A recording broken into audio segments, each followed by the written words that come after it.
Boa noite! Muito bom estar com vocês aqui, pessoal. Nosso primeiro dia, não é isso? Desse podcast, né, Zé Sintra? Começando um primeiro dia. E para primeiro dia a gente chama amigos, né? Para primeiro dia a gente não chama apenas grandes figuras que vão agregar muito ao público que está nos ouvindo, Sim. pessoas que conhecem profundamente de um assunto, mas a gente chama amigos, e no caso aqui é meu amigo, meu conselheiro, meu cliente. Só não é meu sócio porque eu não sou sócio de cliente, mas se fosse para ser sócio de alguém no mundo da arquitetura e da área de design de interiores, conectado com o mundo da inovação, seria desse cara aqui, Rafael Tristão, CEO do Grupo Arca, da Arca Company. Escolhe o nome que você quiser para essa holding que congrega tudo que tem a ver com economia criativa para a área de arquitetura, design e urbanismo como um todo. Rafa, prazer demais ter você aqui. Parabéns pelo trabalho que você faz. Uma honra essa aula inaugural com o Rafael, não é verdade, Zé? Perfeitamente. Bom, Rafael, seja bem-vindo. Obrigado, gente. Prazer é todo meu. Prazer, uma honra e um desafio, né? Primeira estreia é sempre complicada. A gente mesmo passou por problemas técnicos aqui de primeiro dia, mas se tem uma galera para tirar isso de letra, é esse time que está aqui reunido na sala. Então, prazer, vai ser uma honra poder falar para vocês um pouquinho aí da trajetória, um pouquinho de arquitetura e design, tecnologia. Estamos juntos nessa missão. Eu brinco, Zé Sintra, que o mundo é dos darwinistas, é dos que se adaptam melhor. Então, se você está vendo hoje esse vídeo, é uma exceção que ele está sendo gravado, porque, em regra, a gente vai manter esse conteúdo sempre ao vivo. Quem sabe faz ao vivo nisso. Faustão tinha muita coisa errada, mas nisso ele estava certo. Quem sabe faz ao vivo e faz na hora. E falando sobre fazer ao vivo, improvisos, bom, o Rafael é um cara que, para mim, é um dos que mais soube tirar leite de pedra e saber, a partir de um desafio muito grande, que foi ter uma startup dentro de uma aceleradora, inclusive aí de renome, e dali perceber que tinha muita coisa a ser acelerada que não eram startups. Conta um pouquinho aí dessa fase inicial, Rafa, antes de você entrar antes de você criar a Arcademy, né, junto com a Arcaton, os primeiros produtos da Arca Company, mas conta desse preâmbulo que te inspirou esse processo criativo todo.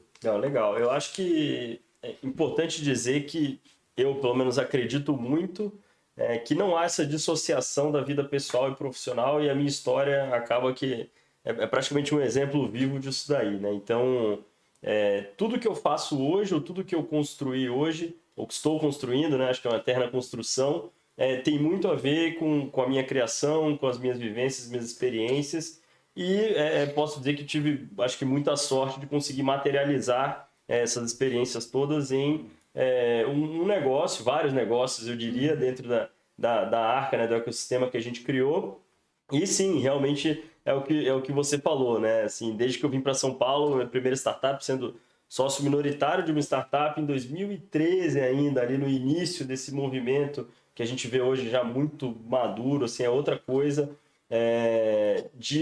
Do início dos investimentos de grandes empresas em inovação. Então, vim para cá para ser acelerado pela Wayra, que na época era aceleradora da Telefônica, do Grupo Telefônica, e ali eu aprendi não só sobre esse universo, né, que estava ali começando, sendo desenhado, na verdade, por todos os agentes que estavam ali, e nas outras aceleradoras. Eram os primeiros players do ecossistema da inovação mesmo surgindo. Era a galera que estava começando. Eu diria que era uma segunda onda, assim. Concordo. Segunda onda. Digo, digital. Players de um ecossistema. Antes já tinham startups no Brasil. A gente ouve as grandes histórias aí do começo do século XXI, né? Eu diria que foi o início da construção de uma comunidade de empresas de inovação. Eu acho que começava ali, né, que vinha dessa segunda ou terceira onda, talvez. A gente vinha do programa Startup Brasil, por exemplo, que era o início disso daí, o embrião disso daí. E assim, eu acho que o que foi legal é que eu consegui ter uma visão de tudo que estava acontecendo e do potencial que existia ali dentro, mas também separar isso um pouco do deslumbramento natural de tudo que é novo, né? Eu acho que sempre que você está exposto a algo que é muito novo, muito diferente, que você sabe que você está construindo história, tem uma dificuldade grande de você não mergulhar também nesse deslumbramento e de achar que que tudo é possível, que tudo está certo ali dentro, então consegui separar De certa forma, você está trazendo um pouco da percepção que você teve de que o mercado carecia de um amadurecimento. A gente teve uma primeira rodada antes da crise de 2016, impeachment, todo aquele momento de um boom que todo mundo queria ter uma ideia o que era startup, participar de alguma forma. Você ser um advogado de startup era uma revolução absoluta, não tinha, nem coexistia com outras áreas do direito. Você empreender em uma startup, numa aceleradora, era, digamos assim, não é que era um patinho feio do grupo telefônico, mas era um patinho louco do grupo telefônico. Isso. Quando você olha os vice-presidentes de lá, que eu conheci alguns que vieram, inclusive da Espanha, trazendo esse movimento que já era um pouco anterior lá, mas mesmo assim, na Península Ibérica era novidade. Então você participou, de certa forma, dessa primeira rodada, mas você atraiu o suco do que aprendeu de bom lá dentro para chegar na Arca Company, nesse outro movimento que era muito interessante também e que perdura até hoje e que ainda é novidade até hoje. Porque, olha, é a primeira e única aceleradora de arquitetos e designers da América Latina que o Rafael lidera, pessoal. Exato, exatamente. Então, eu acho que eu realmente consegui, de uma forma muito prática, né, entender que aquilo ali tinha um valor muito grande de você ter grandes empresas investindo em pequenos empreendedores. Acho que essa foi a lição de sucesso que eu vi ali. Eu falei, cara, essa fórmula funciona.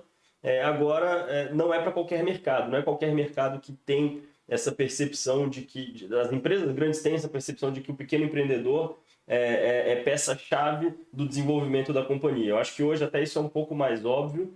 As empresas começam a olhar para a inovação com esse olhar.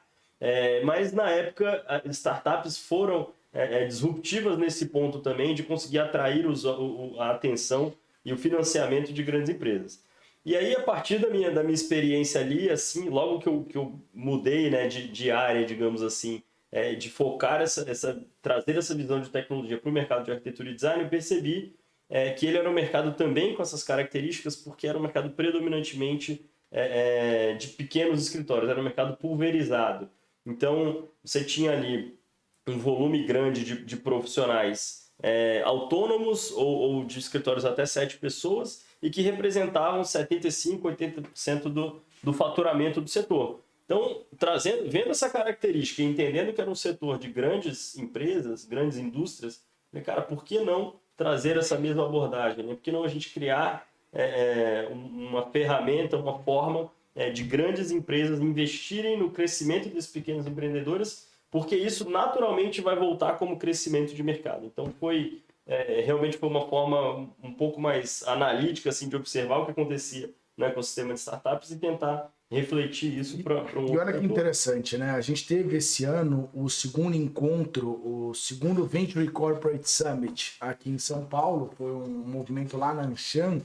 E o que o Rafael percebeu ali foi antes mesmo do ecossistema ter maturidade para perceber que o próprio ecossistema tinha que se comunicar mais com Venture Corporates do que com Venture Capitals puramente. Qual que é a diferença? Venture Corporates são braços de multinacionais que são departamentos de inovação que investem em startups. Lá no Venture Capital puro, são fundos que têm teses de investimento.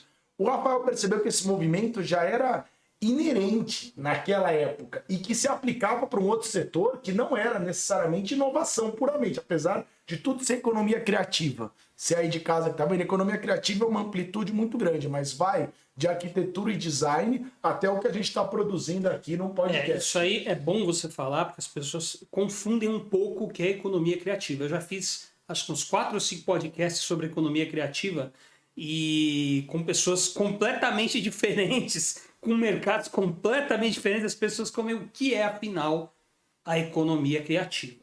Exato. Bom você explicar bem. Existe um braço mais formal da economia criativa, existe um braço mais informal, mas permeia uma amplitude muito grande. Eu lembro quando a gente criou a comissão de startups da OAB, a gente queria que chamasse comissão de startups e eles queriam que chamasse comissão de economia criativa, mas a vontade era restringir um pouquinho mais, era não dar essa amplitude, então acabou ficando comissão de economia criativa e das startups da OAB. Ficou um mix meio maluco, mas tudo bem.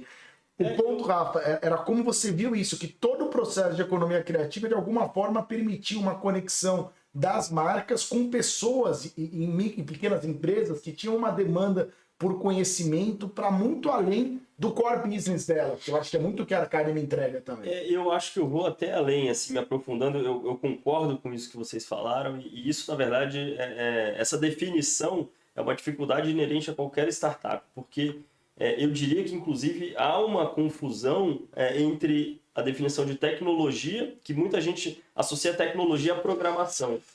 E não necessariamente uma nova tecnologia tem a ver com desenvolvimento de software, ela é um domínio de uma técnica. Sim. Então, quando você consegue olhar para a tecnologia com todas as possibilidades que ela permite de disrupção, você consegue enxergar a inovação em muitas outras frentes. Assim, inclusive hoje, talvez não por acaso, a maioria das startups que eu mais admiro nacionais vieram de inovações disruptivas que tem pouca base de software mesmo embarcado, até porque o Brasil tem uma dificuldade grande na produção de novas ferramentas de software, e quando a gente fica muito limitado a olhar para a inovação com esse olhar do desenvolvimento, de programação, a gente deixa passar várias oportunidades. Então você tem aí agora, começam a estourar, até talvez pelo inverno das startups, né, a gente começa a ver uma valorização muito maior de empresas que têm, de fato, tecnologias muito disruptivas e que não necessariamente estão vinculadas a software. Então, Decoff crescendo aí do jeito que está crescendo, como não dizer que é tecnologia o que eles fazem, trazendo uma nova abordagem para a venda de café, né? Então, super disruptiva, com altíssimo valor agregado e custo baixo.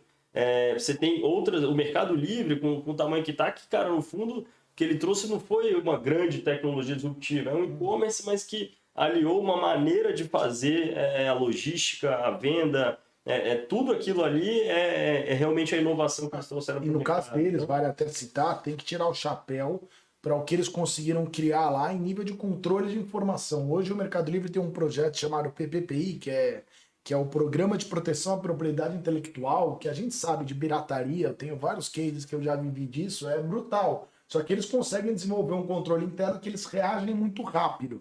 Então, ser um marketplace qualquer, muitos foram. Exato. Você conseguir implementar isso de uma maneira que você resolva em escala a dor dos players desse mercado, seja do vendedor, do comprador, é muito importante. E aí me remete àquele conceito, né? Which pain do you solve? Qual dor você resolve?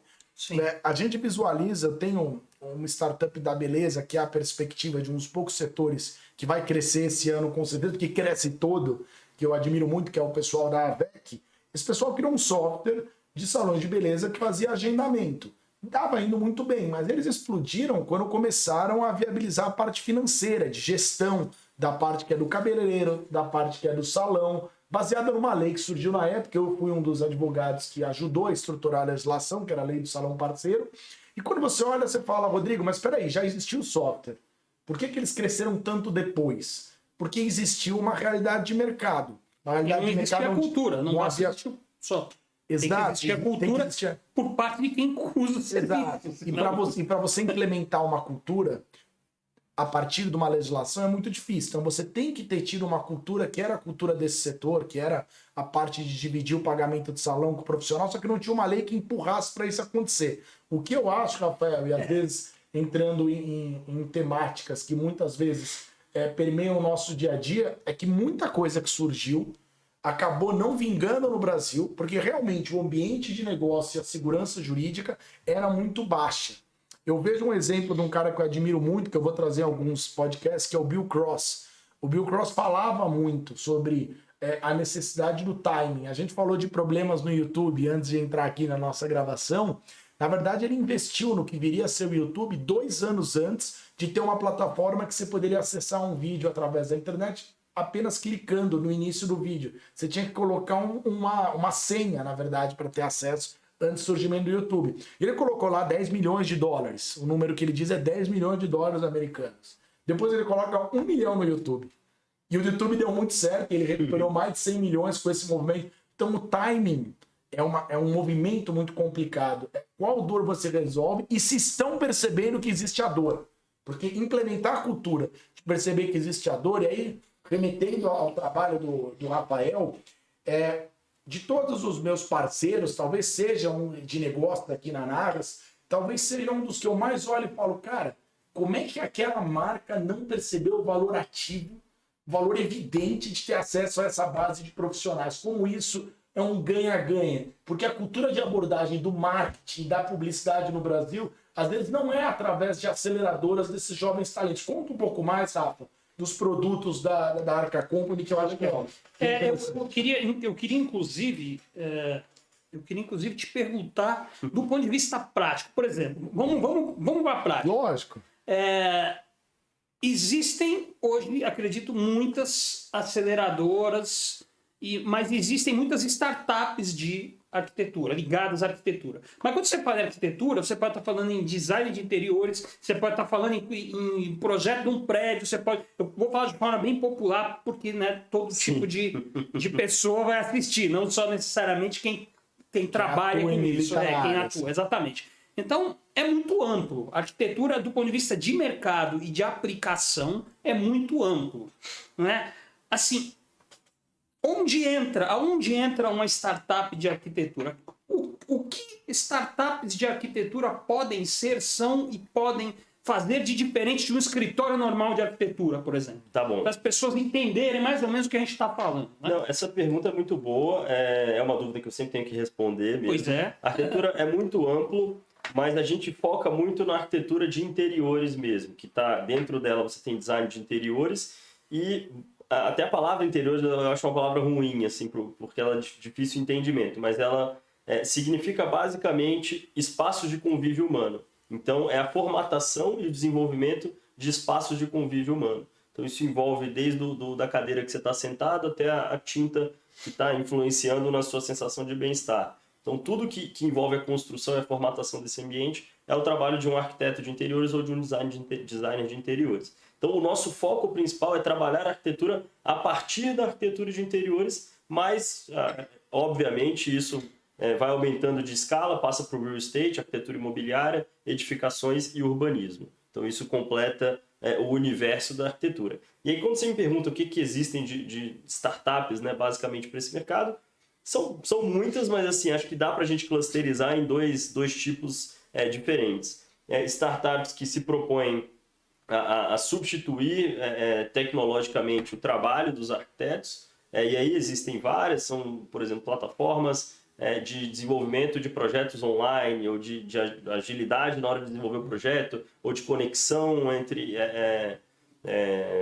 clientes e produtos, enfim. Então isso é uma área, normalmente a área mais povoada, é onde estão a maioria das startups. E tem startups que estão mais para o lado do que a gente faz, que são startups que vão empoderar o arquiteto para otimizar o trabalho dele. Então hoje o nosso papel é um papel de trazer tecnologia em diversos momentos da jornada do arquiteto. Alguns pontos de contato são com o cliente, outros pontos de contato com a indústria, outros com o varejo, mas a gente está sempre presente com tecnologia que empodere esse arquiteto, otimize o trabalho dele. Otimizando o trabalho dele, a gente vai facilitar a vida do cliente, da indústria, do varejo e de todo o ecossistema. A gente tem uma visão de plataforma, o que é um pouco diferente, não só para esse mercado, mas para a maioria das startups. Hoje é muito comum que uma startup comece ou foque em ser uma ferramenta. A gente foca em ser uma plataforma desde a concepção da nossa empresa, e começamos super low code, inclusive, a gente não foi ter o primeiro software, acho que em 2018. Low code é nova, essa expressão eu não consegui usar. Low code. A gente tinha muito pouco desenvolvimento mesmo de programação. A gente tinha um entendimento, uma visão, e a gente começou a gerar valor para os arquitetos e para a indústria, para os clientes, da forma que a gente conseguia, sem dinheiro, e tendo que vender para entregar daqui a 30 dias. Então era mais ou menos assim que a gente fazia, e fomos desenvolvendo todas essas soluções, criando a base que a gente criou, para aí sim desenvolver software, que é onde a gente está hoje. Hoje acaba que, obviamente, nossas soluções de software têm uma escala muito maior, mas elas só foram possíveis de ser desenvolvidas porque a gente começou primeiro olhando para o primeiro cliente, depois para o segundo, para o terceiro, sem ficar preocupado em escalar a empresa. E sim, cara, vamos gerar valor para um, depois para dois. Eu acho que existe muito, até essa cobrança, pela falta de amadurecimento do mercado, uma cobrança do empreendedor que está no estágio inicial pelo desenvolvimento de um software ou de uma programação sem que ele tenha desenvolvido o negócio ainda, sem que ele tenha gerado valor para o cliente E esse valor pode ser gerado de qualquer maneira. Não, até isso às vezes gera custos aí na fase que você está bootstrap gigantescos de desenvolver um software que depois você vai jogar no lixo. São impossíveis. Primeiro que você vai desenvolver, exatamente, você vai desenvolver um software que ele não funciona, porque você não tem escala ainda, então você não vai desenvolver um software que funcione para escala. E o fundador do Airbnb fala muito isso. Que o primeiro investidor dele, a primeira coisa que ele falou, cara, aproveita enquanto você é pequeno. Aproveita enquanto você é pequeno para falar com o seu cliente. Então, faz o que não escala para depois você conseguir escalar. Então, acho que isso é crucial e foi assim que a gente começou. Eu me lembro, tive um papo, acho que em 2017, com uma outra startup do segmento também, era uma plataforma de decoração, tinha um volume de acessos gigantesco. E eu me lembro, conversando com o fundador, ele falou, cara, mas e aí, você tem uma empresa de eventos? Que a nossa primeira ferramenta, já respondendo a sua pergunta, a gente criou um concurso de arquitetura para arquitetos. Exato. E Rafa, sem querer interromper, mas já interrompendo, considerando a quantidade de negócios que a Arca Company tem, porque ela é um ecossistema, partindo desse pressuposto, né? Um conjunto de negócios ligado à arquitetura e design de interiores. Eu acho que a gente podia fazer um pinga-fogo aqui, de você contar de cada produto. Vou tentar ir do primeiro criado até o último, posso não chegar no elemento exato, mas o raciocínio eu acredito que vai estar na linha certa para o pessoal em casa entender o que é isso, como é que se chegou numa solução 360 para o universo da arquitetura e do design de interiores. Então, Vamos peraí. lógico. Então, a Arca, ela atende a mim, que sou o usuário final, e a você, que é o arquiteto? Ela atende o arquiteto é o nosso core, né? É o foco de todas as nossas ações. Mas como ele tem relações com clientes, indústria e varejo, a gente tem soluções que sim tem pontos de contato com o cliente. Por exemplo, se um cliente quiser contratar hoje um arquiteto, a gente tem uma solução de concursos digitais de arquitetura para ele escolher o melhor arquiteto para ele. Então, se a indústria quer falar com o arquiteto, a gente tem soluções de desenvolvimento de marca para a indústria que quer falar com arquitetos. Então a gente tem sempre focado no arquiteto, todos os nossos produtos envolvem o arquiteto, mas cada um deles tem também mais um agente ali como ponto de contato. Então, por exemplo, Arcaton. Vamos lá, Arcaton foi o primeiro produto da empresa. Quando a gente teve a visão de que a gente precisava gerar valor para o mercado, a gente criou a primeira maratona de projetos de arquitetura do Brasil. Então, a ideia ali era a gente dar um desafio para uma quantidade de arquitetos que quisessem visibilidade. Eles tinham que projetar, criar um ambiente em menos de 24 horas usando apenas os produtos dos patrocinadores. Então, era uma forma da gente dar oportunidade para arquitetos, o que era e é até hoje super alinhado com a nossa missão de valorizar a arquitetura e design de interiores do Brasil. E, ao mesmo tempo, a gente fazia com que ele aprendesse a usar os produtos dos patrocinadores. O vencedor tinha uma exposição de mídia, ganhava um prêmio, enfim. E foi assim que a gente começou. A partir daí, a gente começa a construir nossa base. Os arquitetos que estavam a fim de participar do concurso entravam dentro do nosso mailing, do nosso newsletter da época, e as marcas que queriam se comunicar com eles patrocinavam os nossos eventos. Então, o Arcaton, esse foi o início dele. O que é o Arcaton hoje? É uma plataforma digital de contratação de arquitetos através de concurso. Então, a gente conseguiu dominar essa técnica, né, que acho que é a base de tecnologia. A gente virou o maior produtor de concursos de arquitetura do mundo, talvez. E a partir desse conhecimento nosso, a gente aí sim desenvolveu um software, uma maneira de qualquer cliente hoje no Brasil consegue contratar um arquiteto através de um pequeno concurso de arquitetura. Então, 100% digital. Em 7 dias ele tem os 3 opções de projeto na mão e ele só paga se ele gostar de algum. Então, basicamente, o Arcaton ele começa dessa maneira e hoje ele é essa plataforma de concurso de arquitetura. Perfeito. Arcademy, que eu vou separar em 2, tá? Arcademy presencial e Arcademy as soluções online que ela oferece para os arquitetos. A Arcademy acadêmica e a Arcademy presencial, via showroom. São dois...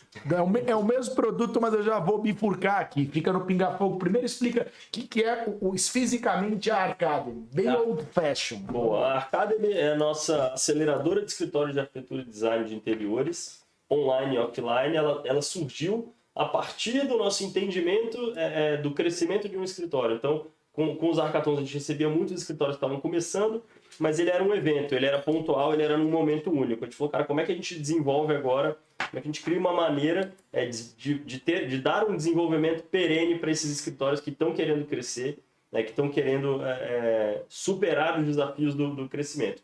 E aí, resgatei a minha história de Wayra lá atrás, entendi que havia um caminho muito interessante da gente criar uma rede de aceleradoras para escritórios de arquitetura.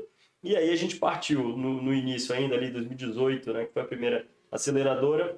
A gente cria ambientes mesmo presenciais, então como se fossem grandes coworkings de arquitetura, com processo seletivo e um método de crescimento para cada um dos escritórios, que a gente dava algumas mentorias específicas de trabalhos, de matérias realmente bem práticas. A gente fugia do acadêmico, mergulhava muito no prático, e o que a gente percebeu foi que o arquiteto ele aprendia o ofício, mas não aprendia a profissão na faculdade. Então, a gente resolveu explorar essa educação e esses vários caminhos profissionais para ele.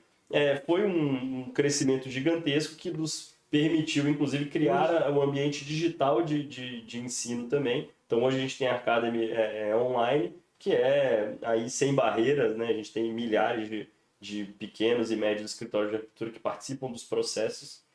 E ali vocês trazem uma visão para além do projeto arquitetônico e de design de interiores. Vocês dão essa amplitude. Por exemplo, o arquiteto quiser entender do universo jurídico, ele pode encontrar através dali, quiser entender do universo de gestão propriamente, inclusive gestão financeira, de precificação, que não deixa de ser um departamento comercial, de growth hacking. Se ele quiser ficar bom nas partes que não são o core, que é o próprio projeto, ele consegue encontrar esse espaço teu. E esse movimento que vocês fizeram, o EAD, eu gosto dos turning points que a pandemia gera. A gente... Fortalecimento do EAD foi muito legal. Eu acho que, para resumir, o objetivo da Academy é ensinar o arquiteto a viver bem de arquitetura e design de interiores. Ponto.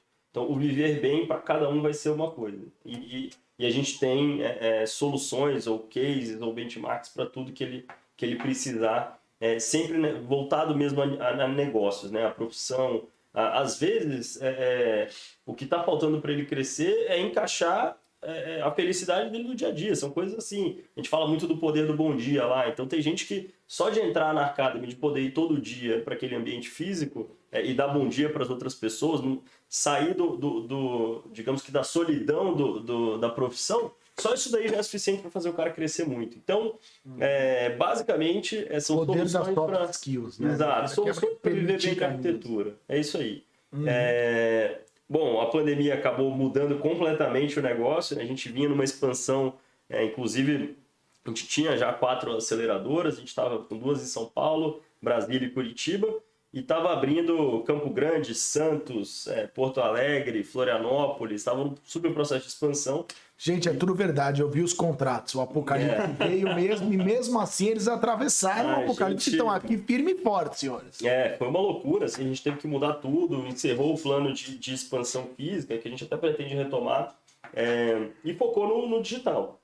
Focou no crescimento da Academy Online, plataforma de educação, profissionalizante, digital, explodiu mais de 1.500 escritórios durante a pandemia, fazendo cursos e buscando nosso apoio para o crescimento que foi inerente também ao processo de isolamento, né? Acho que todo mundo já está careca de saber que durante a pandemia as reformas explodiram num nível nunca antes visto, e isso, por um lado, mudou o nosso negócio, por outro, trouxe 1 milhão de novas oportunidades, né, de crescimento. A gente fala muito da necessidade de valorização do espaço coletivo, e quando você tem uma pandemia como a que aconteceu, que pode ter tirado as pessoas das ruas, mas valorizou inclusive muitos edifícios antigos em São Paulo, no Rio de Janeiro, em capitais que tem um problema urbanístico sério. Quando a gente fala do trabalho que vocês fazem ali no Centro Histórico de Santos, por exemplo, Zé Sintra, as pessoas não estão mais querendo morar, como estava tendo esse modismo da busca dos cubículos high-tech, então preferindo morar com mais espaço, dando mais valor à qualidade de vida. Isso valorizou a Bela Vista, isso valorizou bairros esquecidos aqui da nossa cidade, e acho que é uma tendência muito positiva pró-retrofit, pró-revitalização, sai um pouco dessa perspectiva do metro quadrado absurdo por status de prédios novos, esses espigões que às vezes surgem, que algumas construtoras que se dizem muito tech tentam impor goela abaixo, empobrecendo algumas regiões de cidades grandes. Eu vi esse movimento muito no interior, rodando no ano passado. Você vai para Campinas, vai para Rio Claro, inclusive Ribeirão Preto, empobrecimento de centros com metros quadrados sobrando, com potencial gigante, com pequeno retrofit. Às vezes não é nenhuma... O retrofit nunca é pequeno, com uma pequena reforma. Vamos lá, desculpe aos amigos, desculpe aos amigos técnicos aí, engenheiros civis e arquitetos, não é o meu domínio. Rafa, Arcabox. Perfeito. Então a gente começa com validação, que era o hackathon, passa para recorrência, que era a Academy, de estar perene com essa comunidade de arquitetos e de clientes, e aí a gente vai para o último desafio, digamos assim, do crescimento, que é dar escala, né? Como que a gente dá escala nisso? E aí foi sim a hora que a gente mergulhou em tecnologia e falou, putz, a gente precisa então apoiar tecnologicamente agora esses escritórios para otimizar o trabalho deles. E aí vem a criação do Arcabox, que é hoje um assistente de especificação de produtos, que é uma etapa do processo de desenvolvimento de um projeto que era, de certa forma, marginalizada, né? É uma etapa muito pouco digital, então que é a hora que o arquiteto vai indicar os produtos para o cliente dele. Então existe muita desconfiança nesse processo. O cliente nunca sabe se, putz, será que ele está me indicando porque ele ganha uma comissão ou ele está me indicando porque realmente é o que ele gosta para o projeto. Então, nosso objetivo foi atacar esse desafio com uma plataforma que usa inteligência artificial para indicar os melhores produtos, organizar digitalmente os produtos disponíveis para esse arquiteto inserir num projeto. Hoje o nosso produto de maior escala, são 39 mil arquitetos usando no Brasil. Quase 40, devemos chegar em breve aí a esse número, provavelmente o futuro ali, para onde a gente está indo. Então investir mais agora em inteligência artificial, que seja realmente prática para otimizar o trabalho do arquiteto, possibilitando que ele consiga ter mais clientes de uma maneira mais otimizada e oferecer os melhores produtos. Quem tiver a oportunidade de entrar na Arcabox e dar uma olhada em uma das soluções que ela oferece na parte do desenvolvimento de mobílias que refletem em 3D produtos, muitas vezes, dos próprios mantenedores, né, da Academy em si. Então tem essa sinergia. Você que tem negócio, sempre busque sinergia entre seus negócios diferentes, mas ali do ponto de vista estético, é uma experiência entrar no Arcabox e ver o que está sendo desenvolvido lá dentro pelos sócios da operação também ali, que é bastante interessante, de distintas marcas, para aplicar no AutoCAD mesmo, não é isso? Não sei se no AutoCAD ou em outras ferramentas internas. Software de modelagem de projeto, no geral. Então nossos blocos eles funcionam para vários softwares.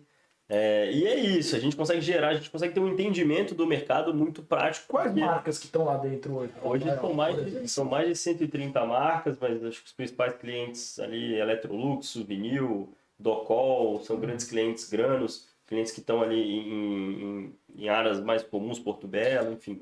E eu acho que o mais legal é que a gente consegue ter um entendimento comportamental do arquiteto brasileiro, que é muito diferente de você fazer uma pesquisa.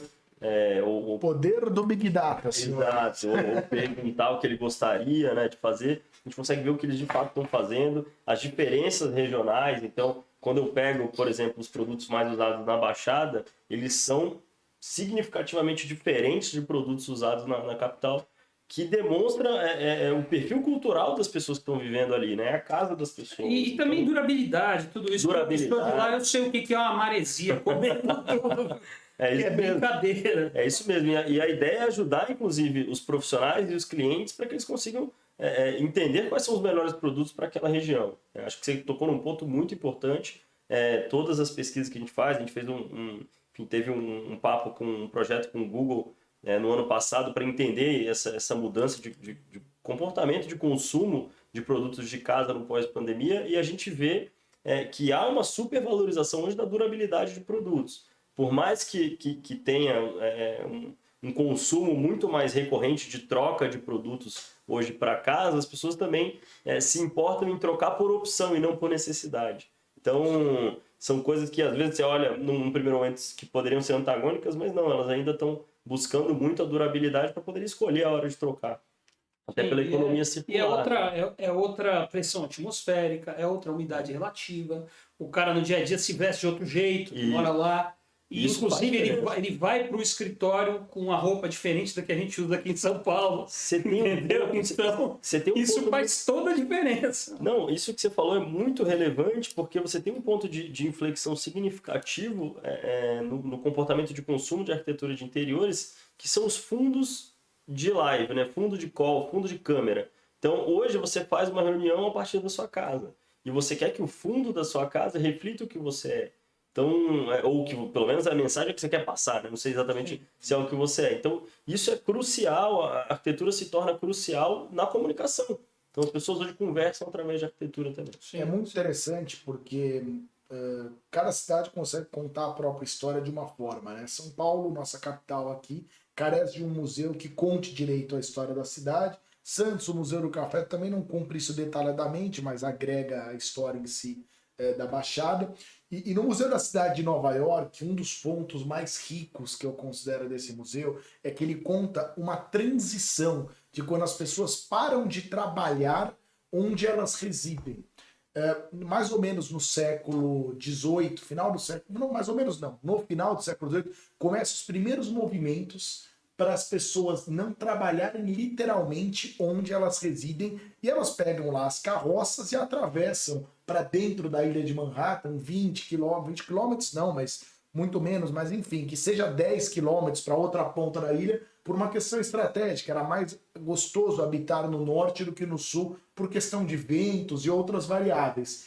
Essa experiência de você trabalhar num lugar e morar em outra foi praticamente a primeira vez, se você olhar na prática, na história da humanidade. De repente tem uma pandemia, e a pandemia te gera o caminho contrário. Ela faz com que você comece a trabalhar e morar uma grande parte do seu tempo no mesmo lugar. Isso exige toda uma mudança de percepção. A arquitetura, mais do que design, o urbanismo, tem a ver exatamente com o cotidiano da vida das pessoas, e como é que eles interagem com aquilo. Eu acho que essa grande mudança, eu imagino que na Nova York está sempre à frente, eu tenho, na verdade, certeza que a maneira pela qual eles exploram naquele museu o urbanismo e os movimentos demográficos dentro da ilha de Manhattan vai explorar essa mudança. Sim. Vai comentar esse movimento. Imagino que isso, talvez daqui 30 anos para ter perspectiva histórica, mas que houve uma mudança comportamental. Sim. A Revolução Industrial começa isso, na verdade. Sim. Que é quando ele deixa de ser artesão, né? O artesão trabalha em casa. Né? E aí o mercantilismo também acontece muito próximo da casa, do sujeito que vende determinada semente, determinada coisa. Aí, com a Revolução Industrial, é que aparece o operário, que sai da casa dele e vai vender a hora do trabalho dele em outro lugar, que não é o artesão mais, né? E realmente Nova York é um dos lugares, porque o que acontece? Principalmente quando começa a ter o mínimo de direitos humanos, porque Sim. o cara não precisa dormir na fábrica. Quando você começa a ter um progresso ali, mais ou menos no século XIX, aí já saindo desse primeiro movimento que foi ali em Manhattan, você começa a ter a hora que a pessoa tem um momento de lazer. Acho que o lazer é uma revolução sem tamanho. Crianças não tinham direito, não tinham lazer. Não tem 150 anos o lazer. O lazer no mundo não existe há 150 anos para além da aristocracia. É verdade. Né? E o lazer é leitura, no máximo. Tinha um problema de logística aí que era o seguinte: Nova York é uma cidade nova em relação a Londres, por exemplo. Em Londres você tinha que fazer o parque industrial fora, porque dentro não cabia. Então, assim, esse deslocamento que você citou em Nova York de 10 quilômetros, em Londres era 50, entendeu? Sim. Então, o sujeito ia e fazia um negócio de dormir lá, como é que chama? Da vida. Não, a empresa mesmo fazia um dormitório. Um dormitório para os funcionários. Eles faziam uma jornada de tantos dias e tal. Porque a maioria dos pátios industriais estavam fora do perímetro urbano, porque as cidades eram antigas e já estavam prontas. Nova York, nesse caso, estava sendo construída, entendeu? Então, tem isso aí tudo também. E você falou uma coisa interessante, que agora a gente volta em 2022 para uma situação que é antes da Revolução Industrial, que é parecido, a gente voltou... É um feudalismo do terceiro milênio, né? A gente voltou para... Você está 24 horas trabalhar em casa. À disposição da equipe, à disposição do cliente, numa sociedade que demanda cada vez mais, e esquece por um segundo as questões trabalhistas, mas dinamismo, você acaba não tendo a hora de trabalho, a hora que está em casa. Eu vejo um aspecto muito positivo para a competitividade global do Brasil, se a gente não tivesse uma doença chamada CLT. Particularmente você tem uma legislação muito draconiana, muito pragmática. Se não é uma doença, pelo menos é uma velharia que precisa ser atualizada. Mas a legislação não sabe como lidar com isso, né? Como é que você diz que o cara teve um problema, por exemplo, vamos levar para o caso do design de interiores. uma empresa vai lá e ela faz todo o projeto para que o funcionário dela trabalhe com ergonomia.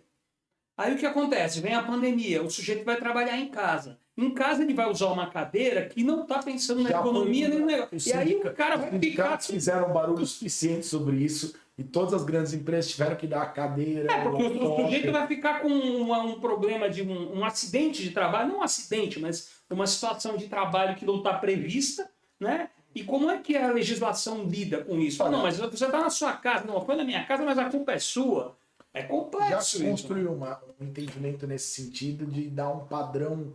A pessoa que não tiver como trabalhar em casa, propriamente dito, tinha que se buscar outras mecânicas. Mas eu entendo que a jurisprudência se consolidou no sentido de acesso a um computador e a uma estrutura ergonômica mínima para a pessoa trabalhar em casa. Toda empresa média e grande, quando a pessoa não tinha uma cadeira de gamer... Mas nisso eu acho que o brasileiro não teve espírito de porco. Eu acho que todo mundo foi num caminho onde, olha, conforme que eu fique em casa e não me exponha ao vírus, e eu tenho um mínimo de estrutura para isso, segue a vida. Eu acho que alguns níveis sociais mais baixos, que a pessoa dependia de um computador, aí sim a gente teve uma ruptura com geração de desemprego, com outros problemas, porque empresas médias que têm uma quantidade grande de funcionários com um salário baixo, porque o produto é de menos valor intelectual agregado ou é da natureza daquele mercado, essas tiveram muita dificuldade de dar infraestrutura realmente para as pessoas ficarem em casa. Então, o aspecto socioeconômico do Brasil ficou muito claro quando você tem uma pandemia. Muita gente humilde, em condições insalubres para trabalhar em casa. Então, se a gente faz uma análise... não só condições insalubres, mas pouca produtividade. Eles sofrem muito mais. Né? Os países em desenvolvimento sofrem muito mais. A arquitetura é muito dinâmica, né? Então, assim, ela consegue se adaptar muito bem. Você vê que é natural que as pessoas comecem a se adaptar. Então, você tinha antes da pandemia os home offices que eram aquelas ceninhas num canto assim, de uma casa, meio toque-toque, assim, uma cadeira que você nunca nem tinha sentado muitas vezes. Tinha ali, você usava, tinha uma escrivaninha que você nunca usava, botava lá um porta-retrato e tal. E aí, de repente, você é catapultado para um dia a dia que você tem que usar aquilo, zero ergonomia, e você vê que não era home office nenhum, era um negócio muito mais de capa de revista ali do que funcional. Era cenário, né? Era um cenário, exatamente, perfeito, era uma cenografia. Então, a gente viu um movimento gigantesco de mudança, de reformas. Eu ia te perguntar isso aí, inclusive. Sim. Eu tenho um amigo, que aliás será nosso convidado aqui, Paulo Sérgio, abraço, que é diretor da Inovari. Não sei se você conhece a Inovari, é uma empresa que faz design de interiores, móveis de... Imobiliário corporativo. Imobiliário corporativo, exatamente. Aí conversando com ele, eu falei, eles estavam fazendo um projeto de uma multinacional, uma coisa grande, era um prédio inteiro, e de repente veio a pandemia. Aí, você vendeu, os caras compraram um projeto para um prédio inteiro, e de repente o prédio não está sendo usado, e fica 2 anos sem ser usado. E o mercado, ele teve que mudar de mercado. Ele falou, eu estou me adaptando, porque eu fazia mobiliário para grandes lajes, para prédios, né, corporativos. E agora eu tenho que fazer um mobiliário para o cara colocar na casa dele, porque a mesma empresa quer mudar o projeto e vamos adaptar. O que iria para o nosso prédio novo vai para a casa do funcionário. E isso muda completamente tudo. E aí o que acontece? O sujeito estava fazendo um projeto que a empresa pensou nos próximos 10 anos, mas ele não sabia se, na verdade, a pandemia ia durar 1, 2, 3, 4, 5, 10, e se o funcionário ia voltar para o prédio corporativo ou se ia ficar em casa, de fato, né? O que você enxerga? Rolou muito essa adaptação? Muito. O mercado mudou de foco e agora está mudando de novo? Eu não diria que ele está mudando de novo. Eu acho que teve uma mudança grande e aconteceu esse fenômeno que você falou. As multinacionais todas, talvez muito com base no que o Rodrigo estava falando, se adaptaram muito rápido de criar esse sistema ou esse serviço de prover ambientes de home office para todos os seus funcionários. Quando eu digo todos, são empresas que assim, abasteceram a casa de 6 mil funcionários em menos de um mês. Sim. A gente tem uma empresa parceira lá que virou a chave, era uma empresa de locação de imobiliário corporativo. Então imagina, era muito dentro do que você falou da Inovari. O cara tinha um business que Da noite pro dia acabou. Mudou, Porque né? Ou acabou ou o mudou. grande lance de você alugar mobiliário corporativo é exatamente você devolver na hora que você não precisa mais. Então, para ele é pior ainda do que o cara da Inovar, porque ele não pega de volta o que já compraram. Ele tinha que pegar isso tudo de volta. Ele falou, cara, e agora o que eu faço? E ele criou um business maior ainda, que ele é um dos poucos que eu conheço, pelo menos provedores de logística, para conseguir levar mobiliário corporativo para casa do cara do Epoca ao Chuí. Então, Ainda tem a logística. logística é uma logística absurda, porque esse cara ele recebe a mesa e a cadeira, e se ele for demitido, você tem que buscar a mesa e a cadeira. Então, em qualquer lugar. Um monte de A carretinho. gente aqui tem 3 processos. Eu tenho 3 processos na Nagas de gente que não devolveu o laptop, né? Então, assim. Então, são coisas assim, inexplicáveis. Então, teve muito esse movimento, foi um movimento que eu diria que foi inicial ali, meio até atabalhoado. Depois ele se consolida, é um movimento que, pelo menos para as multinacionais, ele não volta, e acredito que para as grandes empresas nacionais também não. Elas vão sempre agora prover um ambiente de home office para esse funcionário, mas os espaços corporativos eles voltam desde o ano passado a ganhar uma relevância dentro da estrutura da empresa, não mais como escritórios, mas como campus. Então, ele o formato vira... mudou, o design, mudou completamente. do espaço corporativo. O design Agora é tipo aquele negócio que a gente vê do Google, que fica todo mundo jogando ping-pong. Agora, meio isso. agora é bem nessa linha de ambiente de espaços de convívio. É muito menos para o cara trabalhar e muito mais para ele interagir. Então, eu acho que os Porque espaços... tem empresas que mantiveram, tipo, o funcionário o colaborador, né, vai 3 vezes por semana ou 2 vezes por semana ao espaço corporativo. Mesmo essa e os outros mudou. dias ele trabalha em casa. Mesmo essa empresa mudou, porque essa própria dinâmica que você falou, ela já inviabiliza o cara ter a mesma quantidade de estações que ele tem de colaboradores. Sim. Então ele já vai reduzir. Ou dividir em turnos. Né? Ele vai reduzir porque ele vai dividir em dias, no mínimo. Então, assim, ele já reduz essa quantidade de estações. O que ele faz com o espaço? Ele diminui e ele cria um atrativo para que o cara, no dia que ele for lá, seja um momento de interação indispensável. Para que ele não fique achando que, putz, essa empresa está me obrigando a vir aqui e eu estou só perdendo tempo com o meu deslocamento, porque eu tenho produtividade maior em casa. Então, Ou seja, hoje você precisa justificar para convencer que alguém vá até um escritório. de novo, a arquitetura é muito dinâmica. Então, se ela ocupa esses espaços vazios... na verdade, a arquitetura ela é fruto do desejo da sociedade, não o contrário. Né? Assim, tem muita gente que olha para o urbanismo, para uma forma de você fazer com que o cara fique sentado aqui, ou você fazer com que o cara fique... Não, na verdade, ela vai se adaptar para o que o cara quer fazer. Então, a arquitetura dos escritórios ela segue e até pegando um pouco da história que a gente estava falando aqui, como o urbanismo e a arquitetura se adaptam. Eu tenho uma pergunta também sobre isso. De duas frentes. Uma, você vê Londres, por exemplo, pegando o exemplo que você deu, ou cidades que tinham as indústrias muito distantes do centro, você cria a favelização em volta das zonas industriais. Então, no primeiro momento eles faziam alojamentos. Exato. Essa palavra que eu ia lembrar, alojamentos. Aí depois, aquilo vai virando... Cubatão, por exemplo. Angra... Cubatão é um fenômeno desse aí. O sujeito foi lá construir a estrada e por lá ficou. Paris hoje é um fenômeno desse. E você o crescimento dos outskirts. Mas você tem também um fenômeno dinâmico inverso, que é, pegando o mesmo exemplo que vocês deram, a ocupação residencial dos antigos galpões de Manhattan. Sim. Então, que dá start num estilo arquitetônico industrial que rodou o mundo depois. Então, você começa ali no Soho, Chinatown, não sei o que. Eu ainda cheguei a ver um Soho abandonado, assim, começo da década de 90, era tudo abandonado. Eu vi os primeiros projetos, falei, pô, esse negócio aqui vai virar. Isso. Em 2 ou 3, assim, resolveu umas coisas lá. Falei, foi lá que você comprou uns 3 galpões, é da onde veio aquele ambiente que você falou. Mas, gente, isso é segredo, não precisamos contar. Esse negócio vai virar, detalhes aqui. Rapaz, uma polêmica aí pra gente trazer.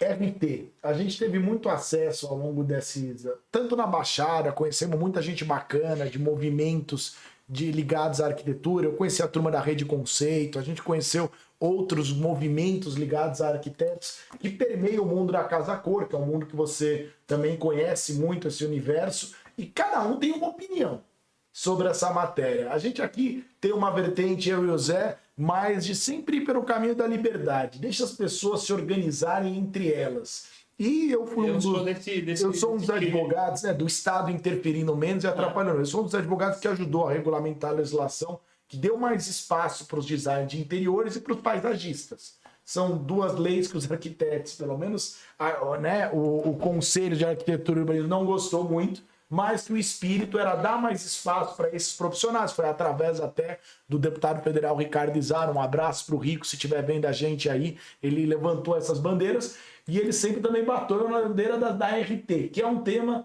extremamente polêmico. Como é que você vê esse tema? Como é que você acha que é o amadurecimento do mercado? Porque o amadurecimento, para mim, ele sempre vai para a linha da liberdade. Olha, eu já tenho uma maturidade para que esses conselhos não possam intervir nesse tipo de relação. E o padrão ético, para mim, o mais forte definidor do padrão ético é o cliente. Se você ficar se comissionando, né? Vamos explicar um pouco o que é. Propriamente dito, o mercado ele acaba impondo isso aí. Não tem como você...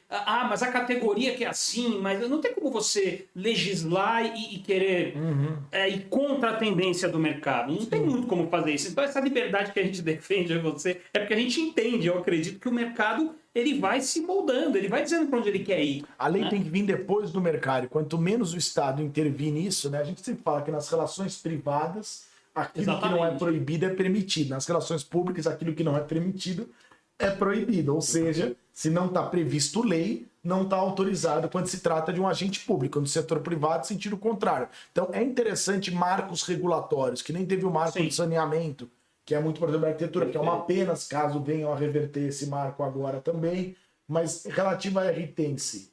Vamos lá, acho que dando um passo atrás. RT significa reserva técnica, é um conceito criado, inclusive, por entidades de classe, que ele visava, na época da criação, uma reserva para o profissional responsável que estava assumindo um risco por uma determinada especificação de um produto ou de um projeto. Então, a lógica fundamental dele era conseguir reservar um valor dentro de uma compra de um determinado produto ou contratação de um determinado serviço que fosse usado como uma garantia ali para o caso de algum tipo de problema. Era um seguro. A reserva técnica, que é chamada de RT, ela foi se desvirtuando por uma necessidade, um direcionamento mercadológico. Quando eu digo desvirtuando, não que estivesse mais perto da virtude antes ou não. Ela foi mudando, acho que é a palavra melhor, para se tornar uma prática de mercado de remuneração de arquitetos e designers de interiores que indicam um determinado produto praticada pelo varejo, normalmente um varejo de alto padrão. Então, isso é RT hoje. Continuando nessa linha mais de definir o que a gente tem hoje, mais ou menos, dentro da nossa base, 50% dos profissionais que trabalham com RT, ou seja, tem parcerias com determinados lojistas, varejistas, para receberem um percentual dos produtos que forem indicados por eles, e 50% dos profissionais não trabalham com RT, ou seja, não tem esse tipo de parceria. A RT em si... Que continue e que crie um clube chamado Não Usamos RT. Não, assim... Não faz sentido, né? Esse clube é o novo da arquitetura?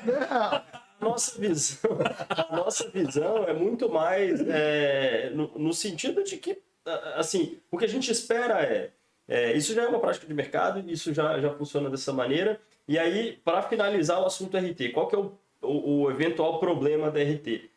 Nunca vai ser um problema de que um percentual daquele produto está indo para alguém.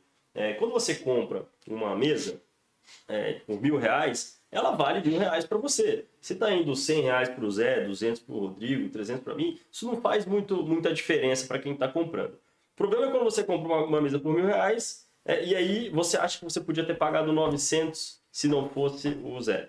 Então, esse é o problema, a falta de transparência e de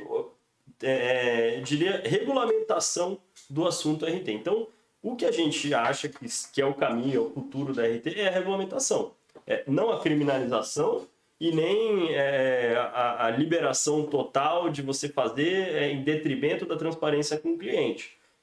A gente acredita que realmente o caminho vai ser uma regulamentação desse processo, que é uma prática mercadológica. E aí que fique bem claro que o profissional pode escolher ou não ter aquele tipo de... Eu acho que o mercado quer o RT. Todas as partes do mercado... Ele é bom para o cliente, tá? Indo numa linha muito, muito polêmica, inclusive. Como a RT é boa para o cliente, na prática? Muitas vezes o profissional que recebe RT, ele cobra menos pelo projeto.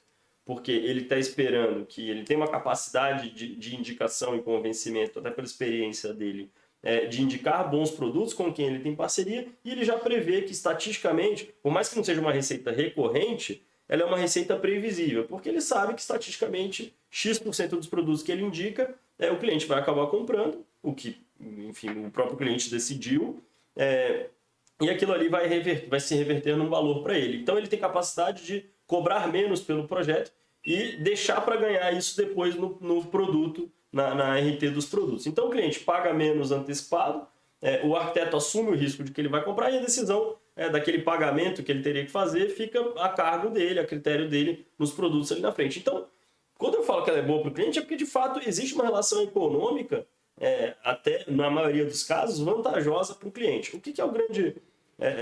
aí eu diria que é o grande problema de transparência. Às vezes, a percepção do cliente ou a dúvida do cliente em relação ao incentivo perverso. Será que esse profissional está me indicando esse produto porque é realmente o melhor produto para o meu projeto? Ou será que esse profissional está me indicando esse produto porque esse é o produto que ele ganha mais percentual ou que ele tem uma relação de consumo com o varejista? Então, essa é a dúvida. E digo mais, o que a gente vê é que a maioria esmagadora dos profissionais, para não dizer 100%, na verdade indica um produto porque ele realmente acredita. Ou indica um varejista porque ele realmente acha que é o melhor serviço. E ele nunca vai conseguir obrigar o cliente a comprar nada, né? No final, ele vai conseguir vender mais através disso e criar uma história como arquiteto de maior credibilidade através disso. Isso que eu acho. E eu vou te dizer que a necessidade dele é até mais basal do que essa, tá? É na facilidade da vida dele. Ele vai sempre indicar o que ele acha que vai dar menos problema. Então, o que no fim das contas é bom para o cliente também.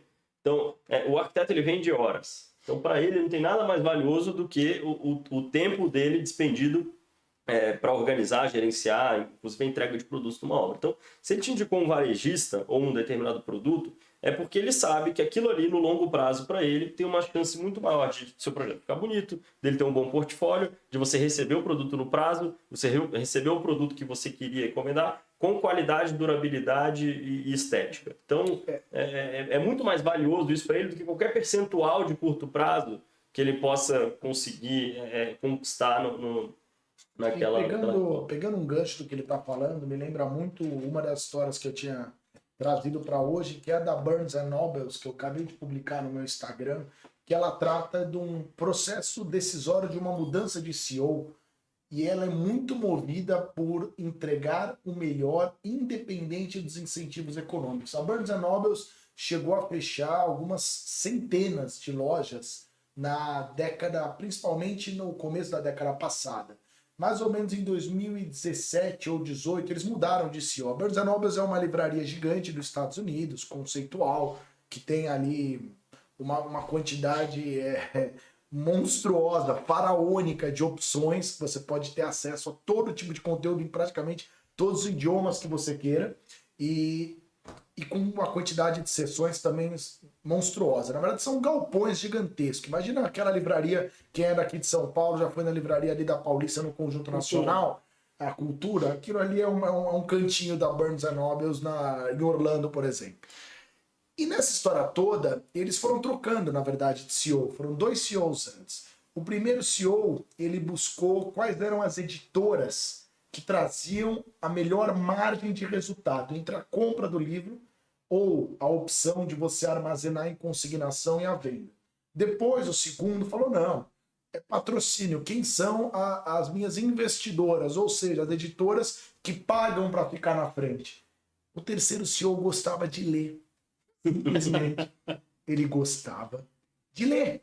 E a partir do momento que ele gostava de ler, ele começou a avaliar, ele lia um livro por semana e tal, e não era uma pessoa introspectiva. Acho muito interessante que na passagem eles falam, era simplesmente uma pessoa comunicativa, cujo hobby, com uma habilidade que eu digo que todo mundo busca desenvolver, era a leitura.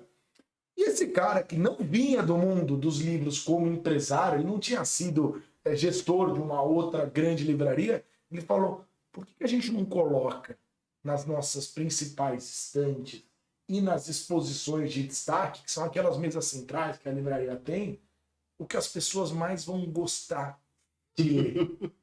Não o que era a melhor margem de lucro, ele era consumidor, ou contrato de consignação. Não quem estava me financiando do ponto de vista de contratos de patrocínio melhor. simplesmente o que daria mais realização ao cliente. É porque De esse fato, CEO era o único que era consumidor, né? Ele era o único consumidor. Mas eu acho que mesmo que ele não fosse, ele olhou para o consumidor e falou o que as pessoas gostam de ler e não o que vai me dar mais resultado na ponta. O arquiteto que na hora da RT fala onde eu vou lucrar mais, ele não entendeu que a RT é uma consequência, não a causa da relação dele. E ele vai se queimar e a Barnes Nobles dele não vai chegar na ponta. Então, como arquitetos são muitas vezes CEOs de pequenas empresas, né? A média de um escritório de arquitetura são 4 pessoas.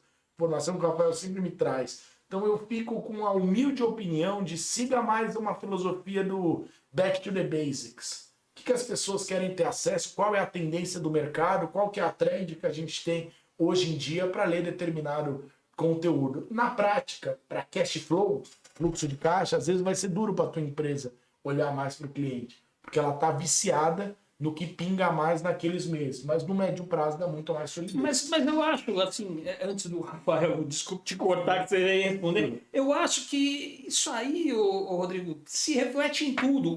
É uma coisa de cultura. O europeu tem a cultura do médio e longo prazo.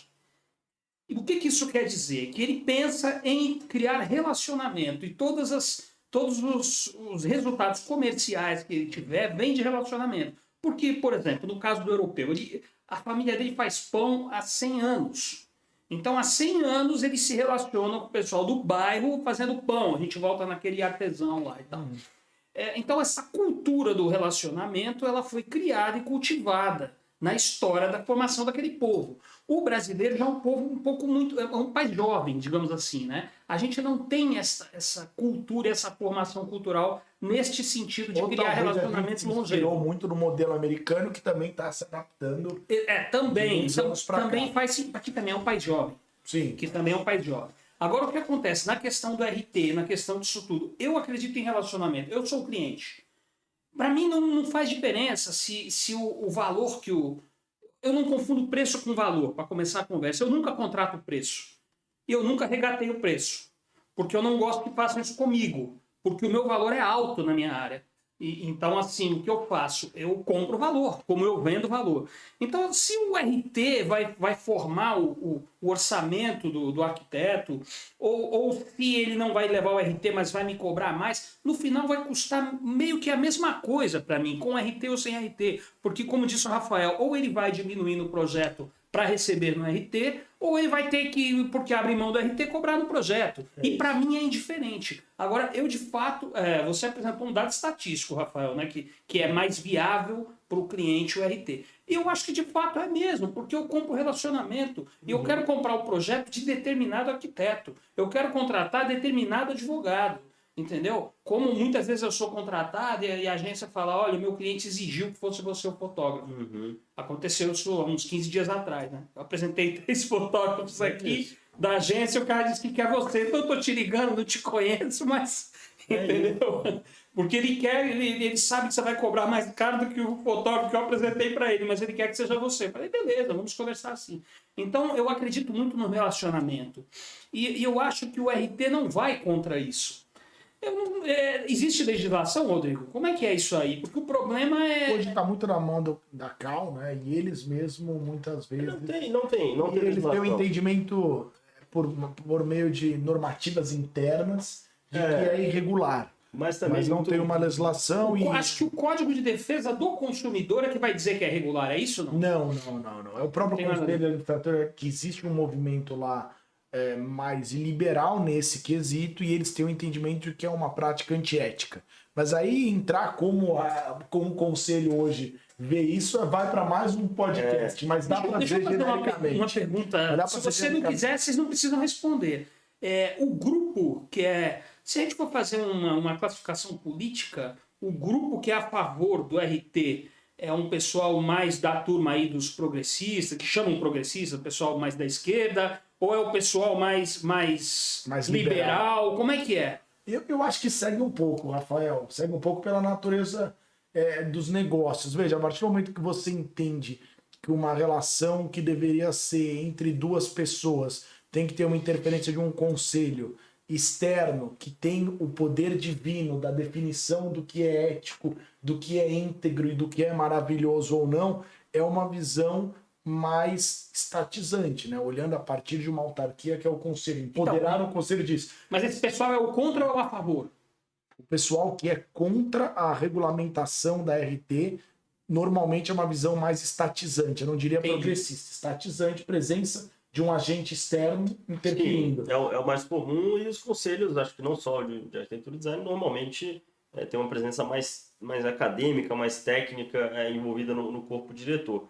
Mas o que eu diria é assim, que tem um extra, digamos assim, específico desse setor, dessa discussão, né, de tipo, qual que é de repente, qual é a raiz, né, da decisão do cara pela RT ou não.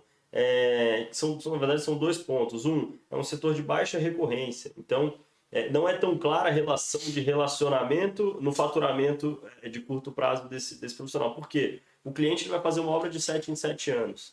Então, não tem uma recorrência tão grande, o que dificulta ainda mais essa visão de médio e longo prazo. Mas por que ela existe e está intrínseca? Na verdade, por um motivo muito específico. É uma profissão de muita paixão. É uma profissão desvalorizada, subvalorizada, eu diria, principalmente no Brasil, arquitetura e design de interiores. E a maioria das pessoas que atua ali é um mercado difícil, pulverizado, repleto de pequenos escritórios. As pessoas que estão ali porque elas gostam de entregar um viver bem, digamos assim. Então, uma melhoria na qualidade de vida daquele habitante daquele espaço. Era aí que eu ia chegar. Esses são os leitores dos livros, né? Eu acho que ela é subvalorizada, mas não subvalorada. E ela é subutilizada. Porque não há essa cultura, entendeu? Mas quem utiliza um designer, o serviço de um designer, tem essa cultura de que quer uma qualidade, ou quer uma estética, ou quer algo mais. Né? Que a minoria das pessoas pensa assim. Isso. Entendeu? Exige eu acho que uma das características de uma ação desenvolvida é uma projeção de médio e longo prazo. A arquitetura e design de interiores exige uma sensibilidade de perspectiva do depois. Se eu não fizer por mim mesmo, como leigo, e respeitar um profissional que vai construir uma experiência boa para mim e para minha família, provavelmente eu vou ver uma vida melhor. Mas eu só vou perceber isso ao longo do tempo. De onde ficou aquele banheiro, de como é que aquele sofá ficou, de onde eu coloquei aquele quadro, enfim. Como é que você contrata um arquiteto de design de interiores? Você não é da área. Como é que você faz quando você precisa? Como é que você encontra ele ou qual relação você tem com ele? Como é que você encontra? Não, eu sei que existem... Eu estou fazendo uma pergunta pessoal. Depende do que você quer fazer com ele. Você quer só um projeto que o seu amigo indicou? Justo. Pergunta é justa. Eu acho que hoje chegou num nível de maturidade essa área que é difícil você procurar o cara que faz tudo para todo mundo. É um pouco parecido com o jurídico. Então, o cara que é bom, por exemplo, vamos dizer que você tivesse 3 flats. O que não tem brand? Que é bom de pequenas reformas, voltados para flat. O que não tem brand, você contrata como? É o dentista, porque brand, Coca-Cola é Coca-Cola.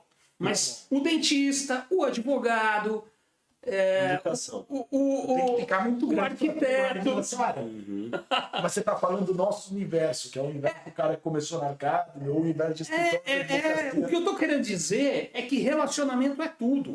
Porque você vai me falar, você vai falar, ô Zé, procura esse arquiteto que esse cara vai resolver o teu problema. Eu quero solução. É um mercado de educação, concordo. Eu quero solução, eu não quero saber se vai ter RT, se não vai. Eu quero solução. O cara bate, Robin, em que lugar da mesa da Liga da Justiça tá se o cara voa ou se o cara nada, não me interessa, eu quero solução. E o Rodrigo vai me falar, olha, Zé Sintra, tem esse cara aqui, resolveu o meu problema, eu recomendo. Olha que bonito que ficou.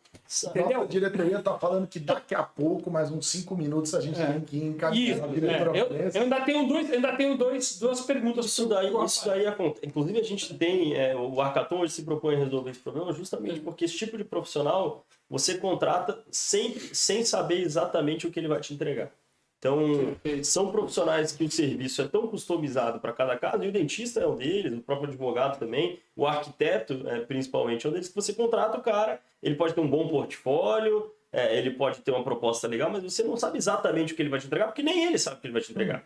Então, um processo de contratação que não é tão preto no branco assim. E foi por isso que a gente desenvolveu a solução de contratação através de concurso. Qual que é a melhor forma de você contratar esse cara? Que é o que as empresas grandes sempre fizeram. Cara, me fala o que você vai fazer para mim, que aí eu vejo se eu vou pagar. Só que só a empresa grande podia fazer isso antes, porque ela tem uma conta grande o suficiente para o cara entrar no risco de fazer um projeto e talvez não ganhar. Por outro lado, só participavam dessas concorrências os escritórios grandes o suficiente para poder entrar e não ganhar. O que a gente fez? A gente conseguiu desenvolver um processo digital que eu permito que qualquer pequeno empreendedor possa fazer o seu próprio concurso de arquitetura e ele só vai pagar depois de ver o projeto que o cara está propondo para ele. Então, justamente porque é um mercado de indicação. Então... Você sabe que isso, eu já enxergava que deveria ser assim há muitos anos atrás. Em 2001, quando teve lá a queda das torres lá nos Estados Unidos, eu estava participando de um grupo que pretendia, né, demos passos largos para isso, implantar um World Trade Center em Santos. Eu era, no caso, o diretor de marketing do projeto. E o que aconteceu naquele episódio?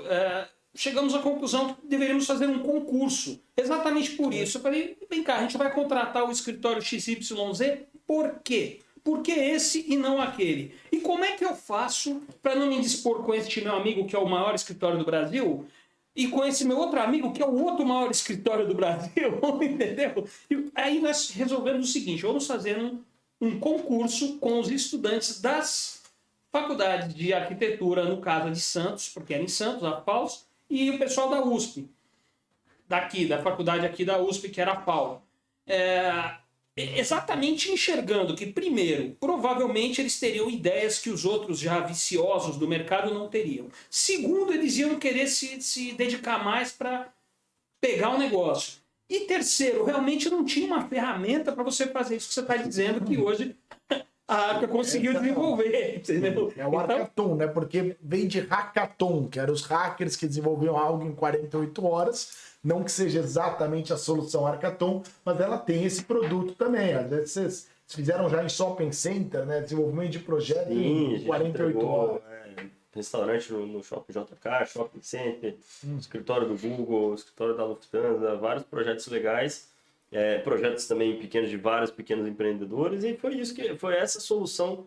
Na verdade, a gente conseguiu popularizar essa solução que já existia de uma maneira que qualquer empreendedor pudesse fazer, e sempre remunerando, inclusive, os perdedores do concurso. Então, os participantes que não venceram também são remunerados pelo esforço que eles fizeram inicial ali, e claro que o vencedor ele é remunerado com um contrato muito maior. Então, muito interessante. É um processo que funciona bem. Nem todas as categorias de venda por indicação podem fazer isso. O dentista não pode fazer isso. Mas como a gente tem essa possibilidade, por que não fazer? Advogado também não pode, né? Advogado é difícil também, né? Eu acho que seria difícil. Talvez um projeto de lei que oferecesse a melhor solução. Exato. Seria um concurso público numa outra linha. Mas não... E aí, por isso que a gente tem soluções que tangenciam todos os agentes. Então, essa é uma das soluções que gera valor para o arquiteto, essencialmente, porque eu estou viabilizando um volume maior de contratações de clientes que muitas vezes não tinham certeza se iam contratar o arquiteto, não sabiam o valor daquilo ali. E, por outro lado, resolve também o problema do cliente. Então, duas perguntas para a gente ir para as finalizações. Eu tenho duas. Você tem quantas, Rodrigo? Para mim, fechou. Eu só ia colocar um tema societário com ele aqui, dele falar como se compõe uma sociedade boa, saudável, como ele fez agora, como ele criou. Você vai conhecendo a história do Rafael, você trazer gente boa em volta, como montar um time campeão. Tá, então vamos deixar essa sua depois da minha, porque essa sua é mais legal que a minha. A sua vai estar mais legal que a minha. Eu tenho duas, a sua opinião. A gente falou muito de mercado corporativo aqui. A gente não falou, por exemplo, da educação. Na sua opinião, de arquiteto, de profissional da área, para onde vai a educação? A pergunta é a seguinte. Eu acredito que o EAD, e você deu um depoimento no caso da Arca em relação a EAD, eu acredito que o EAD vai engolir completamente o mercado da educação, de forma que eu não enxergo campos mais de universidades nos próximos 10 anos, como existe hoje. A não ser a universidade que demanda pesquisa, como né, no caso de faculdade de medicina, alguns cursos que física, você precisa de um acelerador de partícula, uma coisa assim. Então, alguns cursos que demandam realmente uma estrutura de campus, mas que a maioria não, né? Você percebeu já na questão da pandemia, você acha que este é uma ida que não tem volta, no caso da educação? Eu não enxergo mais grandes campos e arquitetura e design de interiores para grandes faculdades. Assim, né? Na minha visão, o que aconteceu, pelo menos sobre essa visão, essa ótica da arquitetura do design de interiores, é que há uma separação clara agora de educação e ensino.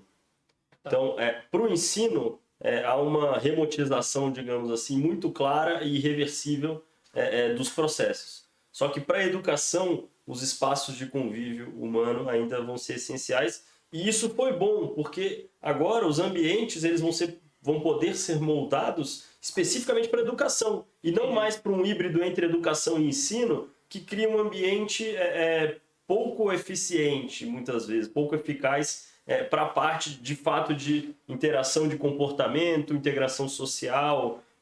Então, a minha visão é essa, que esses espaços todos, as universidades vão continuar tendo espaços físicos, mas que vão ter um outro papel, muito mais voltado para a educação, de fato, que aí eu acho que entra numa linha muito mais comportamental, social e experimental, como você mesmo deu o exemplo, né, desses, acho que seriam essas três frentes. E o ensino, ele hoje, o ambiente digital, ele já atende com uma eficiência gigantesca. Inclusive, muita gente fala, mas pô, às vezes no digital o cara não presta tanta atenção. Cara, esse cara que não presta atenção no digital, ele não ia prestar também no presencial. Não tá mudando nada, entendeu? Você só não percebia. Então, eu acho que,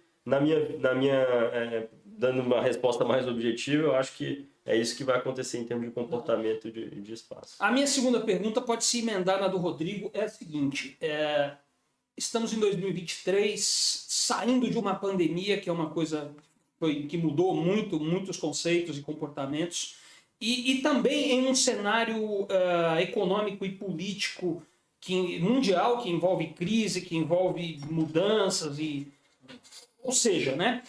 Para onde vai, em 2023, considerando que estamos em janeiro, o mercado de arquitetura e design, na sua opinião?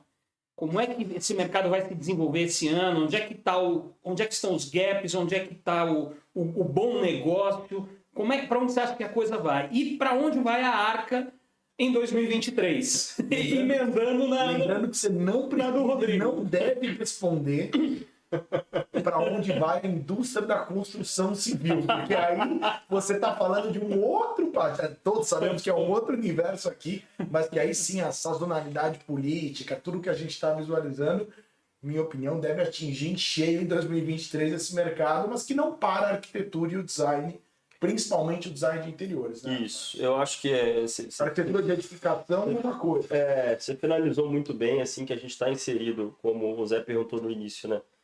Num nicho específico da arquitetura, que é a arquitetura de interiores, e independente das variações que possam acontecer na economia, a gente vê ainda um cenário muito positivo para a arquitetura de interiores, porque a gente ainda vive uma transição nessa área, tá?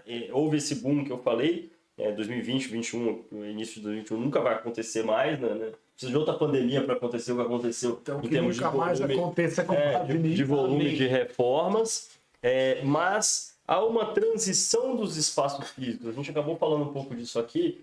E o que eu vejo que é 2023? Enquanto 2020, 21 e 22 foram muito voltados para residencial, né, para as mudanças residenciais, a gente falou do home office, as crianças em casa, o ensino à distância, porque ele envolve também essa mudança da casa da pessoa, que ela tem que, muitas vezes, ela vai ter os filhos em casa estudando, enfim. 2023 passa a ser um ano dessa transição, dessa mudança de espaços de convívio comerciais e corporativos. Então, eu acho que é o ano de... As empresas não podem mais ter escritórios como elas tinham antes da pandemia, então elas vão ter que mudar, não sei, cada uma vai decidir para onde vai mudar, mas elas vão ter que mudar.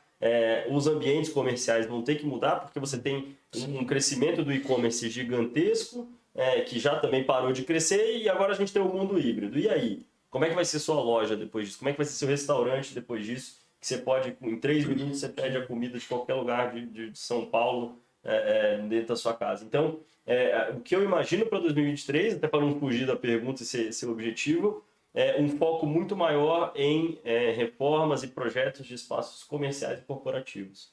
Então, eu acho que esse deve ser o futuro aí de curto prazo do mercado, ainda mais considerando que a gente vai viver anos aí, não só o Brasil, mas o mundo, de uma economia em transição. E o Grupo Arca vai acompanhar esse movimento? O Grupo Arca acompanha esse movimento, a gente vem se planejando para isso, não é novo para a gente vem se planejando para isso desde o ano passado.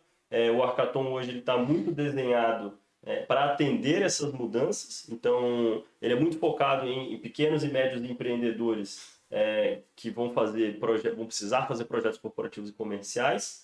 E a Arca como um todo, acho que 2023 é um ano de consolidação de um movimento que a gente começou no passado, de investir muito em inteligência artificial, usando esses novos desenvolvimentos do mercado. O mercado está conseguindo popularizar o entendimento de inteligência artificial, muito prático, e a gente quer trazer isso para o campo da arquitetura e design de interiores, com desenvolvimento de imagens, facilitando o desenvolvimento de projetos, exatamente para poder acabar com a subutilização do arquiteto, né? Então, nossa ideia nunca foi substituir o arquiteto, mas empoderar ele para que ele consiga expandir a atuação da arquitetura. Então, isso aí emenda na pergunta dele, né? Como é que se montou a equipe? Como que a gente vai fazer isso tendo né? uma equipe de sócios assim, fantástica de comunicação, a tecnologia, a gente tem uma Rafa, equipe... até para sintetizar e servir para as pessoas em casa, mais do que a sua equipe fantástica de sócios que eu conheço, multidisciplinares, o que você orienta para alguém que está começando uma startup ou vai abrir um escritório de arquitetura, por exemplo,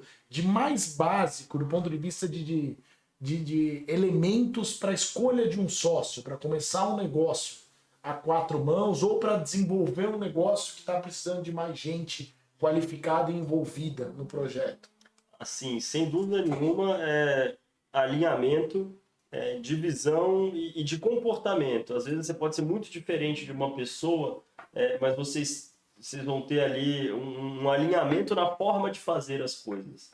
Então, os princípios básicos, acho que você tem que olhar primeira coisa, olhar para a pessoa como uma pessoa. Não precisa ser seu amigo, não precisa gostar das coisas que você gosta. Eu acho que precisa ter princípios parecidos com o seu. E aí, você encontrar pessoas que tenham um alinhamento de visão. Então, cara, você concorda que dá pra gente chegar nesse lugar? O que é a visão? É tipo, se tudo que a gente fizer junto der certo, como é que vai ser o mundo depois disso? Como é que vai ser o que a gente construiu? Pô, essa é a minha visão. Qual é a sua? É parecida? Ou pelo menos você concorda? Cara, aí realmente você já passou ali os primeiros passos. Eu acho que na sequência disso é conviver e trabalhar com essa pessoa. A gente vive, a gente prega, na verdade, o que você vai contratar um arquiteto depois de ver o trabalho pronto. Então, eu também acho que qualquer construção de relacionamento, ela tem que começar você fazendo coisas juntos. Então, não dá para da noite para o dia você virar sócio de alguém. Você precisa começar a construir algo junto e ver como essa pessoa se comporta trabalhando com você e sem você, mas com um objetivo comum. Acho que carregando pedra, quebrando a pedra. Por isso que tem muita a pessoa tem as ferramentas que você precisa, sem falar da parte de premissas e valores que você trouxe, que são... Exato. De certa forma, a gente começou assim, eu e a Ana Rafaela, que é sócia fundadora junto comigo, a gente começa juntos a nossa história no nosso ensino médio, estudando juntos, que é, de certa forma, o trabalho que você tem para fazer junto ali, estudar junto, enfim, desenvolver esse trabalho juntos. Então, eu acho que tem muita empresa que começa com colegas de trabalho. Então, eu acho que é muito comum por isso. Ao longo da nossa jornada, a gente foi trazendo também sócios, e sempre sócios que em algum momento trabalharam com a gente ou que antes de virarem sócios começaram a construir uma história juntos. Então, o João Leão, durante um ano, palestrou junto com a gente, construiu produtos de educação para arquitetos junto com a gente, ele na empresa dele e a gente na nossa. Felipe Zulino era diretor da Acreditas, que era um cliente nosso, a gente trabalhou junto desenvolvendo uma consciência financeira nos arquitetos. Então, Edu e Miguel começaram a empresa dentro da nossa aceleradora e depois a gente acaba fazendo uma incorporação deles no ano passado. Então, são sempre histórias que vão envolver primeiro esse alinhamento pessoal, e são todos muito diferentes um do outro, mas todos têm esse alinhamento pessoal em relação a valores, e valores têm que ser tangíveis, são aquelas coisinhas que te fazem tomar uma determinada decisão quando não tem certo e errado claros, assim, são são aqueles valores que vão te levar sempre mais ou menos para o mesmo lado. Então, e são pessoas que você tem que... são pessoas que você tem que poder, digamos que, duvidar das decisões sem duvidar das intenções. Eu acho que resumiria nessa frase. Quando você encontrar pessoas assim, são pessoas que estão aptas a serem... E você na posição de CEO, Ana Rafaela de co-founder, eu acho que os grandes líderes, a maior habilidade deles é escolher liderados melhores do que eles em habilidades que eles não dominam. Eu acho que o CEO ele tem essa atividade, ele tem que ter uma visão estratégica, tem que ter uma visão ampla, ao mesmo tempo ele tem que saber quais ferramentas ele não tem e selecionar pessoas que tenham ferramentas inclusive melhores do que as dele em vários campos. Eu apliquei muitos a advocacia na construção do meu escritório, eu vejo que você faz isso, porque na jornada você vai escolhendo pessoas, não nasce de um dia para o outro. Eu diria que é exatamente isso em relação a você. Eu acho até que a parte fácil é você conseguir entender que você precisa dessas pessoas. A parte difícil não é nem escolher, é conseguir ser escolhido. Eu acho que o grande papel da liderança, digamos assim, o grande desafio de você construir um time é você conseguir fazer com que essas pessoas queiram estar ali e não estejam ali porque precisem, né? Que isso é muito frugal, elas vão sair. Eu acho que o grande desafio é você conseguir o tempo todo fazer com que elas te escolham todo dia na hora que elas acordam. Porque elas são melhores que você, elas estão ali, né? O segredo é fascinar as pessoas.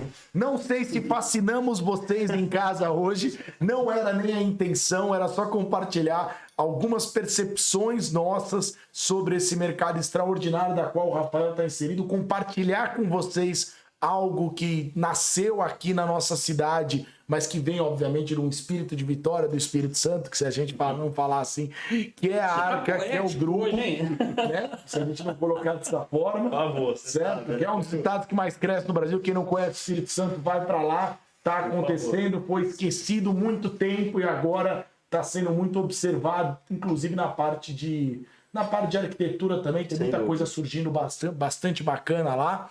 Turma, agradecer vocês que participaram com a gente, a paciência de ouvir. A gente ainda não conseguiu definir qual é o nosso tempo exato, né?